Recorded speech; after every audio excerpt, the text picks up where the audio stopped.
سنار کی بیوی انتہائی محویت کے عالم میں یہ کہانی سن رہی تھی۔ کہانی کے اختتام پر اس کی آنکھیں بند ہو گئیں۔ چند ہی لمحے کے بعد آنکھیں کھلیں تو پلکیں بھیگ گئی تھیں اور موٹے موٹے اشک کے 2 قطرے عارض پر ٹوٹ کر بہہ رہے تھے۔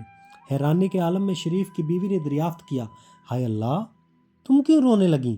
کیا تمہیں میری کہانی کے آخری حصے سے دکھ پہنچا؟ بس اتنا پوچھنا تھا کہ وہ پھوٹ پڑی اور بے اختیار آنکھوں سے آنسوؤں کو طوفان امڈنے لگا۔ شریف کی بیوی نے جلد جلد آنچل کے گوشے سے اس کے آنسوؤں کا سیلاب خشک کیا اور تسلی دیتے ہوئے رونے کی وجہ دریافت کی۔ کچھ دیر بعد جب اسے افاقہ ہوا تو بھرائی ہوئی آواز میں بولی، بہن، تمہیں معلوم ہے کہ ہمارا سینہ بھی اسی نشتر سے گائل ہے جس نے تمہیں برسوں سے تڑپایا۔ ہم بھی مایوسیوں کے اتھاہ ساگر میں ڈوب رہے ہیں۔ اب اپنی آرزوؤں کی ویرانی نہیں دیکھی جاتی۔ تمہاری کہانی سن کر اس ارمان میں آنسو نکل آئے کہ بی بی فاطمہ تو زہرا سلام اللہ علیہ کے راجکمار ایک ہندو عورت کی فریاد کیوں کر سنیں گے؟ کاش میں بھی ان کے گھر کی لونڈیوں کی قطار میں کھڑی ہونے کے قابل ہوتی۔ اتنا کہتے کہتے پھر اس کی پلکیں نم ہو گئیں اور فرتے اضطراب سے آواز حلق میں پھنس کے رہ گئی۔ شریف کی بیوی نے دلاسا دیتے ہوئے کہا، ایسا مت سوچو، ان کے نانا جان سارے سنسار کے لیے رحمت بن کر آئے ہیں۔ اس گھر کے راجکمار فریاد سننے کے لیے دکھیاروں کا دھرم نہیں دیکھتے۔ جو مصیبت کا مارا بھی ان کی چوکھٹ پر کھڑا ہو جائے، وہ خدا کی دی ہوئی شکتی سے اس کی مصیبتوں کی بیڑی ضرور کاٹ دیتے ہیں۔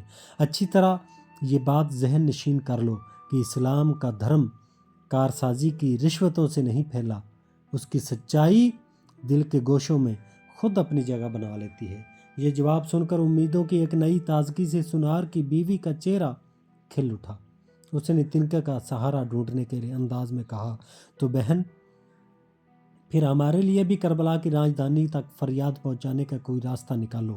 ہو سکتا ہے ہماری گود کی ویران محفل ان کی کرپا سے جگمگا اٹھے۔ شریف کی بیوی نے مسکراتے ہوئے جواب دیا، کوئی ذریعہ تلاش کرنے کے بجائے خود تم ان کا دھیان کر کے اپنے ٹوٹے ہوئے دل کی زبان میں ان سے فریاد کرو۔ تمہاری پکار ان کی چوکھٹ تک ضرور پہنچ جائے گی۔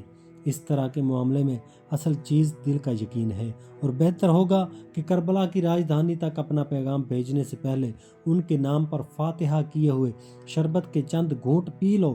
میرے خیال میں اس کی برکت تمہارے دل کی آواز میں ضرور شامل ہوگی۔ سنار کی بیوی نے نہایت عقیدت کے ساتھ شربت کے چند گھونٹ پی کر کربلا کی طرف منہ کیا اور دل میں شہزادہ کونین کے سرکار میں اپنا استغاثہ پیش کر دیا۔ دل کی یقین بھی غمزدوں کا کیسا خیر اندیش ساتھی ہے۔ اس کا اندازہ لگانا ہو تو تاریخ عالم کا مطالعہ کیجیے۔ زندگی کی ایسی بے شمار مہم آپ کو ملے گی جو صرف یقین کے بل پر سر ہوتی۔ مثال کے طور پر اسی سنار کی بیوی کا واقعہ لے لیجیے۔ جب یہ اٹھ کر اپنے گھر واپس گئی تو اسے نامعلوم طور پر امید ہو گئی تھی کہ کربلا کی راجدھانی میں پیش کی ہوئی فریاد رائے گاہ نہیں جائے گی۔ دوسرے دن اس نے اپنے شوہر سے جب اس کا تذکرہ کیا تو وہ صرف اپنی لاڈلی بیوی کی دل دہی کی خاطر اس کی خوشی میں شریک ہو گیا۔ اسے قطعاً یقین نہیں آیا کہ صرف ایک خیالی بنیاد پر نامرادیوں کا وہ طلسم ٹوٹ جائے گا جسے توڑنے کے لیے عمر بھر کی جدوجہد بھی بیکار ثابت ہوئی۔ اس کا ذہن کسی طرح اسے قبول نہیں کر رہا تھا کہ سید شریف کے یہاں جو بچہ پیدا ہوا ہے اس کے پیچھے کسی روحانی تصرف کار فرما ہے۔ اس کا خیال تھا کہ ہر چیز کے ظہور کا ایک وقت معین ہوتا ہے، جب اس کا وقت آ جاتا ہے تو وہ خود بخود ظاہر ہو جاتی۔ لیکن بیوی کے دل کا حال بالکل الگ تھلگ تھا۔ وہ ہر وقت اس یقین کے اجالے میں رہتی تھی کہ شریف کی بیوی کی کہانی غلط نہیں ہو سکتی۔ اگر اس کی اجڑی ہوئی گود کی آبادی میں شہید کربلا کے روحانی فیضان کا دخل نہیں ہوتا تو کیا اسے ہزاروں روپے کاٹ رہے تھے جو اس نے خراج عقیدت کے طور پر فقیروں میں لٹائے تھے۔ امید و خوش عقیدگی کے اسی ہجوم میں اس کی زندگی کا کارواں آگے بڑھتا رہا۔ کئی مہینے گزرنے کے بعد ایک دن اس کے شوہر نے اسے ایسا سخت تانا دیا کہ اس کے یقین کا آبگینہ گھائل ہو کے رہ گیا۔ اس دن سے وہ بہت اداس رہنے لگی۔ شاخ سے ٹوٹ جانے والے پتا کی طرح اس کے چہرے کی تمام رونقیں اڑ گئیں۔ اب شریف کی بیوی سے ملنا جلنا بھی اس نے کم کر دیا۔ اپنی زود اندیشی پر دل ہی دل میں اسے پشیمانی کا احساس بڑھنے لگا۔ اب پھر اس کی امیدوں کی دنیا تاریک ہو گئی۔ دل کا حال پھر اسی مقام پر پلٹ آیا جہاں سے 10ویں محرم کو اپنے سفر کا آغاز کیا تھا۔ انہی پرسوز اور جاں گسل مرحلے سے وہ گزر رہی تھی کہ اچانک ایک دن اسے محسوس ہوا کہ کسی مرکز تمنا کی وہ حامل ہو گئی ہے۔ لیکن پھر اس نے خیال کیا کہ ہو سکتا ہے یہ احساس اس کے لاشعور کی کوئی مصنوعی کیفیت ہو۔ بات ابھی چونکہ وہم کے درجے میں تھی، اس لیے اس نے انکشاف کسی پر نہیں کیا۔ لیکن دوسرے مہینے جب یقین کے آثار پوری طرح نمایاں ہو گئے تو اس کی خوشی کی کوئی انتہا نہیں رہی۔ جب اس نے اپنے شوہر کو اس کی اطلاع دی تو فرط حیرت سے اس کا منہ کھلا کا کھلا رہ گیا۔ بے خودی کی حالت میں وہ پاگلوں کی طرح ناچنے لگا۔ اسی والہانہ کیفیت میں اس نے پھر دریافت کیا، میرے سر کی قسم کھا کر کہو کہ تم غلط نہیں بول رہی ہو۔ بیوی نے سنجیدہ ہو کر جواب دیا، غلط وہاں بولا جاتا ہے جہاں غلطی چھپائی جا سکتی ہو، لیکن یقین کرو یہ بات بالکل صحیح ہے۔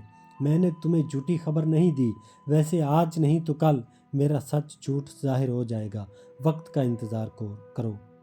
شہر کی سب سے مشہور دائیا نے جب اس کی تصدیق کر دی تو شوہر کا مسرتوں کا عالم قابو سے باہر ہو گیا۔ فرط ندامت سے وہ اپنا منہ پیٹنے لگا، کربلا والے شہید، میری غلطی معاف کر دو، میں نے تمہاری روحانی شکتی کا غلط اندازہ لگایا تھا، اپنی لا علمی سے میں نے تمہارے ادھیکار کا اپمان کیا ہے، دیالو مہاراج میں اپرادھی ہوں، میری کرپا سے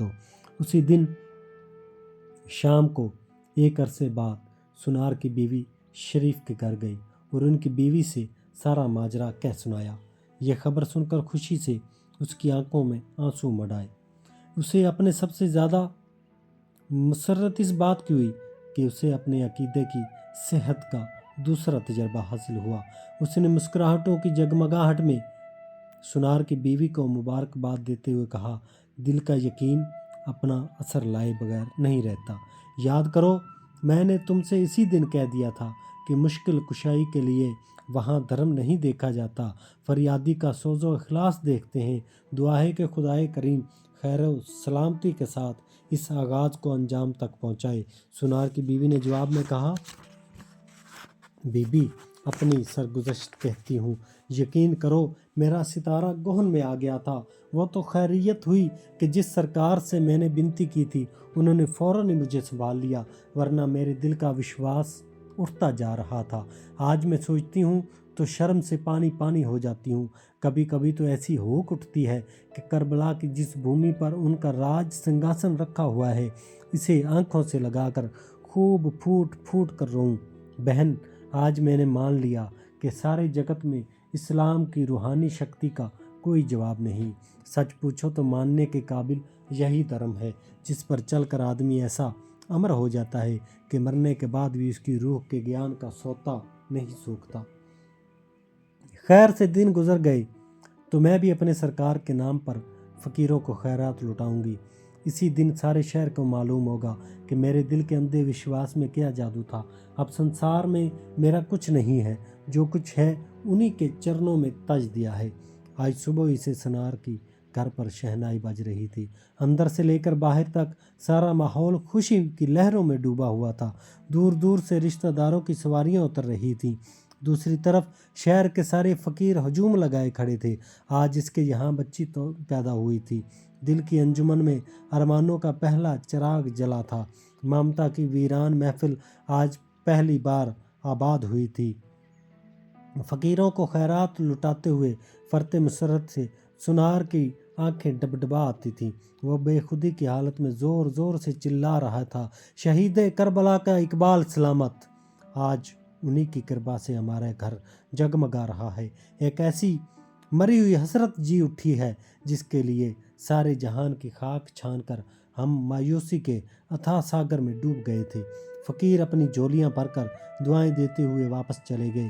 ایک دو روز کے بعد باہر سے آئے ہوئے مہمانوں کی بھیڑ بھی چھٹ چکی۔ بہت سے مہمانوں کو سنار اور اس کی بیوی کا یہ انداز پسند نہیں آیا کہ وہ ہندو دھرم رکھ کر مسلمانوں کے پیر کا گن گا رہے تھے۔ بعد عورتوں سے سنار کی بیوی نے جھگڑا بھی کیا اور وہ اٹھ کر چلی گئی، لیکن اس نے ان کے روٹھنے کی کچھ پرواہ نہیں کی۔ چھٹی کی رسم سے فراغت کے بعد اب لاڈلی بچی کی پرورش کا اہتمام شروع ہوا۔